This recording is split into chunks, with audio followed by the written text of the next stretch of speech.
Okay, so we're with Steve Davies, who's Public Affairs Director for NatureWorks. Steve, first question. You referenced the PLA from methane concept project now yesterday. Where are you with that? Well, where we are is we invested almost $1 million this year in January to build a fermentation lab, partly with some state funding, partly with our own money, mostly with our own money. We hired fermentation resources. It's a commitment to a longer-term project. There aren't any easy answers. And I said today, quite literally, will it work? We don't know. We're betting and investing in something. May well get to a point where we understand it, and the economics don't play right now. But it's important we invest in things like this. And I gave the other example as photonol. Yeah. Well, they are sort of going in the same direction. So, are we seeing a trend here for want of a better word, lab-based rather than land-based solutions? Well, I think it's important to distinguish. This would still be a land-based solution. It would be sort of a horizontal solution where we use sunlight to convert. Not a crop. Not a crop, but it would take hectares of land. Yeah. It would take physical resources. What we see as a trend to address the question, which I tried to get it in the session, how do we more effectively convert the real feedstock, greenhouse gas, directly into what we want? We look at methane. We really encourage other folks, like Photonol, look at CO2. We hope to see that proceed, and we'd love to see them attract some interest from this crowd. But that's what we think the future focus needs to be, is how to do it more directly, more resource effectively. Your total production now is what are we at? What tonnage are you producing a year? We don't give exact numbers, but we're on the order of magnitude of 100,000 tons a year. Right. Okay. And that's mostly out of the States. And are you up and running in the Far East? I should know, and I don't. No, to be clear, that's all US based. All US. And at this point, we tried to make this very clear earlier in the year at our own conference. We have paused on our own plans because we don't want to invest in last century's technology, be it Thailand or anywhere else.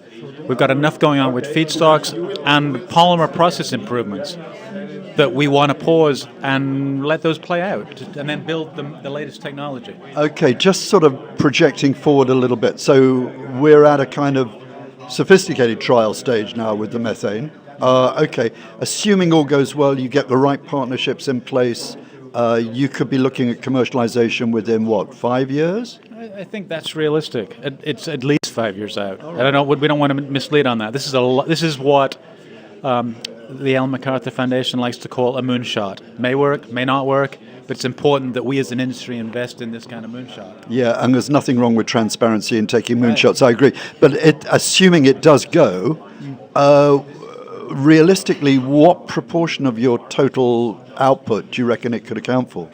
I can't say at this point, because whether it goes or not depends on the economics, and we're not far enough along yet to understand the rates, yields, efficiencies. And let me be specific. If all this produces the same polymer at the same cost, does it make sense to proceed? Maybe not. Well, I could see one attraction straight away, and I take your point about it. Yes, technically it is land-based, but I think somebody said yesterday, I can't remember, it might have been you, that you go where the biomass is. Now, methane can be pretty much wherever you want it to be, I guess. So there must be cost advantages there. We entered into this certainly because we're interested in cost advantages, but we've got a lot of irons in the fire. We continue to look at what we talked about, second-generation cellulosic sugars. It's all options on the table, frankly. And we continue to look at taking how we can more efficiently convert any sugar, how we can make the polymer process more efficient to get lower-cost polymer to market.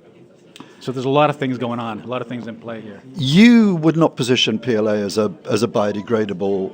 It straddles both. It straddles the field. Yeah. How much is recyclable in reality? How much of our production? Yeah. Well, PLA. Yeah, yours. Why not? Probably if we look at the market segments we sell into, there's two where compostability is a core fit, and that's food serviceware, where, as I said today, we're a tool to divert food residuals, and then film applications, mulch film, or lawn and leaf bag. Right. Those are 2 segments out of 6. The majority of our volume is in segments where compostability is irrelevant. We're a functional materials producer. So what we would call rigid plastics. Rigid plastics, injection molded, 3D printing. You look at the portfolio here. It's a whole slew of things, including non-wovens. Actually, that my last question, and it's outside of my remit, but why is PLA so good for 3D printing? A couple of things, and again, it's all about it being a functional material. It's not because it's bio-based. It's absolutely not because it's compostable. It's got high, what the scientists call, intermolecular adhesion. It sticks to itself well, so you build strong structures as you print. And its shrinkage characteristics are such that it doesn't shrink much when it cools, so you get a high-resolution print. That's what matters, and that's what I'm talking about when I say we're a functional materials producer. We've got a material here that has found an excellent functional fit. Nothing to do with being bio-based, absolutely nothing to do with biodegradability. So that's a core market for us, as is polystyrene replacement. We've talked about that today as well. I have got one last question, actually. Sorry, it just occurred to me.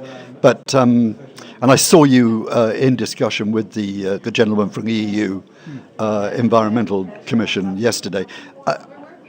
Is this industry getting a clear enough direction from the EU? I think we get mixed signals from policymakers in general, and not only EU, but in general. There's a desire to support bio-based, but then, and this is again a general statement, people become super aware of issues, questions, and they seem to sort of lose track. What is needed, I think, from any government is a clear strategic signal and support, and not mixed signals. Mixed signals is what makes the industry reluctant to invest. It's what makes, oftentimes, the industry here invent in Europe, but go commercialize other places like Asia. Yeah, I think what prompted my question to you is that I think yesterday was the first time I heard this 9 billion people needing to be fed elephant in the room suddenly emerge, and I wondered why. Yeah. And it sounded to me like it was just establishing a priority position. Yeah. No, yeah. Those 9 billion people need to be fed, need to be housed, clothed. We need resources, and we need better use of resources to do that. Okay. And that's a lot of the driver to why we want to uncouple from a fossil economy. Yeah, and also, of course, it does. I mean, although we know that the land issue isn't really an issue, methane is a much more acceptable resource than, let's say, sugar. Yep. Yeah. Steve, thanks very much indeed. Thank you. Thank you.